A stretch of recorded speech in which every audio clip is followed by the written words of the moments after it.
انگریز افسران جنہوں نے ہندوستان میں ملازمت کی، جب واپس انگلینڈ جاتے تو وہاں پبلک پوسٹ ذمہ داری نہ دی جاتی۔ دلیل یہ تھی کہ تم نے ایک غلام قوم پر حکومت کی ہے جس سے تمہارے اطوار اور رویے میں فرق آیا ہوگا۔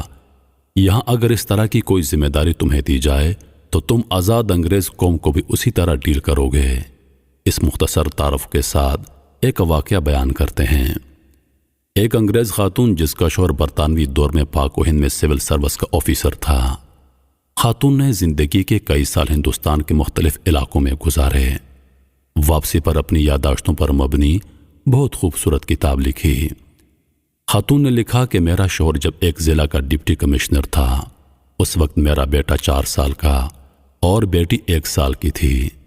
ڈپٹی کمشنر کو ملنے والی کئی ایکڑ پر محیط رہائش گاہ میں ہم رہتے۔ ڈی سی صاحب کے گھر اور خاندان کی خدمت گزاری پر کئی سو افراد مامور تھے۔ روز پارٹیاں ہوتی، شکار کے پروگرام بنتے۔ ضلع کے بڑے بڑے زمیندار ہمیں اپنے ہاں مدعو کرنا باعث فخر سمجھتے، اور جس کے ہاں ہم چلے جاتے وہ اسے اپنی عزت افزائی سمجھتا۔ ہمارے ٹھاٹھ ایسے تھے کہ برطانیہ میں ملکہ اور شاہی خاندان کو بھی مشکل سے میسر تھے۔ ٹرین کے سفر کے دوران نوابی ٹھاٹھ سے آراستہ ایک عالیشان ڈبہ کمشنر صاحب کی فیملی کے لیے مخصوص ہوتا۔ جب ہم ٹرین میں سوار ہوتے تو سفید لباس میں ملبوس ڈرائیور ہمارے سامنے آ کر دونوں ہاتھ باندھ کر کھڑا ہو جاتا اور سفر کے آغاز کی اجازت طلب کرتا۔ اجازت ملنے پر ہی ٹرین چلنا شروع ہوتی۔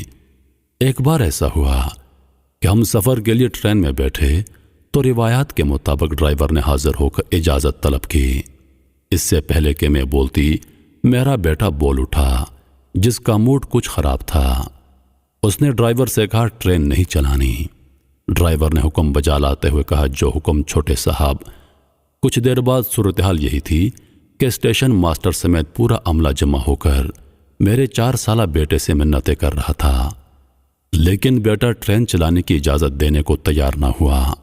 بالآخر بڑی مشکل سے میں نے کئی چاکلیٹس دینے کے وعدے پر بیٹے سے ٹرین چلوانے کی اجازت دلائی تو سفر کا آغاز ہوا۔ چند ماہ بعد میں دوستوں رشتہ داروں سے ملنے واپس برطانیہ آئی۔ ہم بذریعہ بحری جہاز لندن پہنچے۔ ہماری منزل ویلز کی ایک کاؤنٹی تھی جس کے لیے ہم نے ٹرین کا سفر کرنا تھا۔ بیٹی اور بیٹے کو اسٹیشن کے ایک بینچ پر بٹھا کر میں ٹکٹ لینے چلی گئی۔ قطار طویل ہونے کی وجہ سے خاصی دیر ہو گئی، جس پر بیٹے کا موڈ بہت خراب ہو گیا۔ جب ہم ٹرین میں بیٹھے تو عالیشان کمپاؤنڈ کے بجائے فرسٹ کلاس کی سیٹیں دیکھ کر بیٹا ایک بار پھر ناراضگی کا اظہار کرنے لگا۔ وقت پر ٹرین نے وسل دے کر سفر شروع کیا تو بیٹے نے باقاعدہ چیخنا شروع کر دیا۔ وہ زور زور سے کہہ رہا تھا یہ کیسا الو کا پٹھا ڈرائیور ہے، ہم سے اجازت لیے بغیر ٹرین چلانا شروع کر دی۔ میں پاپا سے کہہ کر اسے جوتے لگواؤں گا۔ میرے لیے اسے سمجھانا مشکل ہو گیا کہ یہ اس کے باپ کا ضلع نہیں، ایک آزاد ملک ہے۔ یہاں ڈپٹی کمشنر جیسے تیسرے درجے کے سرکاری ملازم تو کیا، وزیر اعظم اور بادشاہ کو بھی یہ اختیار حاصل نہیں کہ اپنی انا کی تسکین کے لیے عوام کو خوار کر سکے۔ محترم عزیز دوستو، آج یہ واضح ہے کہ ہم نے انگریز کو ضرور نکالا ہے، البتہ غلامی کو دیش سے نہیں نکال سکے۔ یہاں پر آج بھی کئی ڈپٹی کمشنرز، ایس پیز، وزراء مشران اور سیاستدان اور جرنیل صرف اپنی انا کی تسکین کے لیے عوام کو گھنٹوں سڑکوں پر ذلیل اور خوار کرتے ہیں۔ اس غلامی سے نجات کی واحد صورت یہ ہے کہ ہر طرح کے تعصبات اور عقیدتوں کو بالا طاق رکھ کر ہر پروٹوکول لینے والے کی مخالفت کرنی چاہیے، ورنہ صرف 14 اگست کو جھنڈے لگا کر اور موم بتیاں سلگا کر خود کو دھوکہ دے لیا جائے کہ ہم آزاد ملک ہیں۔